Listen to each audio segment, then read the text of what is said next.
Belkin recently announced that they are shutting down their cloud service for their Wemo product line. This means that most Wemo smart plugs, smart switches, and most other Wemo devices will stop working on January 31st, 2026. But here's the thing.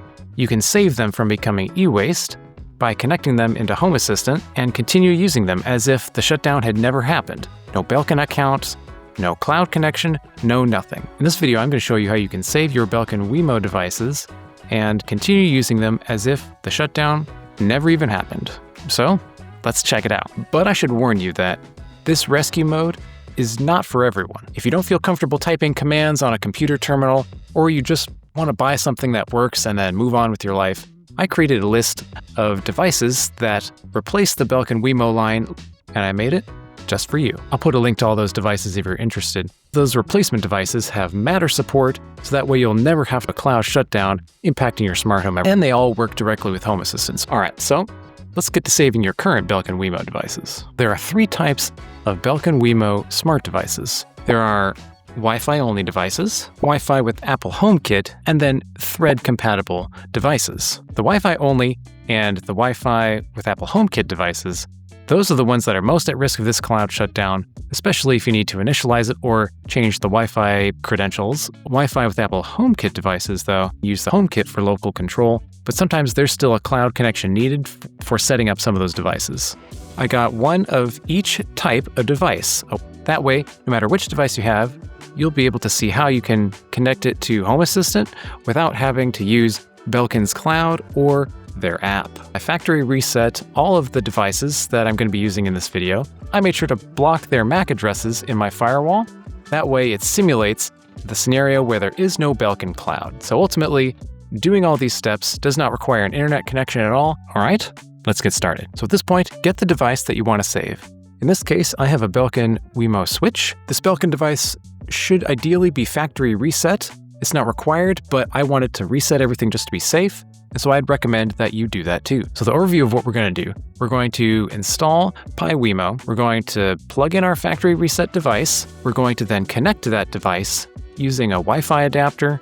And then we're going to run some commands on that device to connect it to our Wi-Fi network. And then once it's connected, Home Assistant will auto-discover it and control it as if it were any other device. So to get started, we need to install Python3 and the PyWemo package. I'm going to be using Windows, but this should also work on macOS and Linux as well. So on Windows, you go to the Windows Store and you search for Python3 and you choose whatever the latest version is. After the install finishes, you'll open up a PowerShell window and you'll type Python3-V, and then that will show 3.13. That means that the installation worked. And so now, run this command to install PyWemo on your computer. For all the commands that we're using in this video, I'm going to post on GitHub, that way you can copy them and follow along. I'll put that link in the description too, next to the replacement devices. Okay, so now Python3 and PyWemo should be installed. And we also need to install OpenSSL in order for your device to connect to a Wi-Fi network. So you'll go ahead and run these commands to install OpenSSL in addition to Python3. At the end, you should be able to run the OpenSSL command and then dash version, and it should show some numbers, and that means that works too. Okay, so we got all the prerequisites out of the way. Now we need to actually get to saving the devices. Plug the smart plug into the wall somewhere. Now, when it does this, the device will actually create its own Wi-Fi network.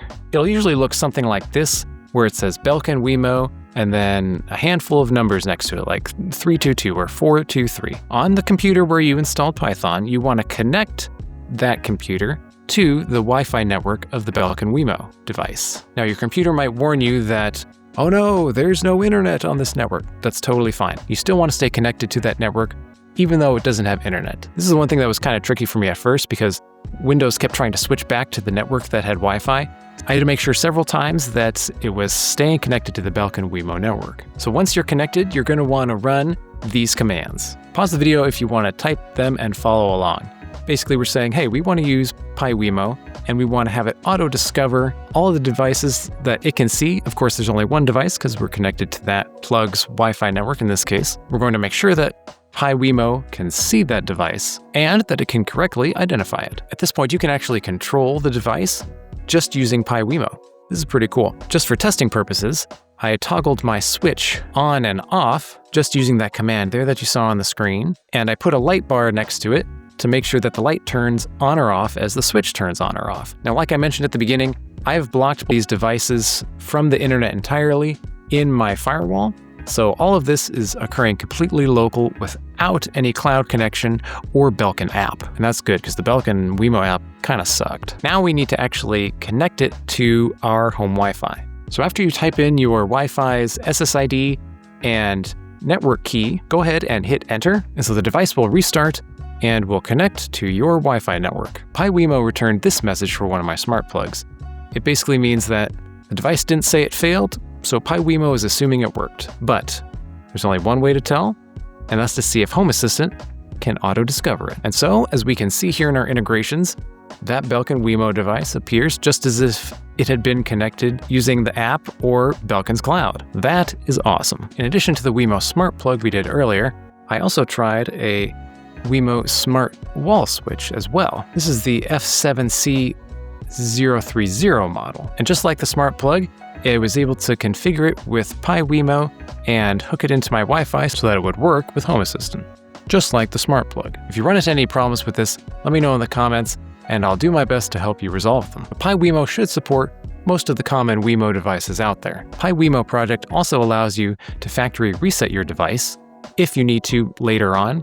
So if you have changed your Wi-Fi password or something like that, you could connect to it with your computer and then run some of these commands again. So what about Thread devices? How do they fit into all this? Because Thread works locally without any internet connectivity, all of the Thread devices that Wemo had will continue to work after the shutdown. This means that if you have one of the 3 or 4 devices on their support page that support Thread, then you won't have to do any of the commands we just saw. You can just connect straight to it from a Home Assistant or one of your Thread border routers.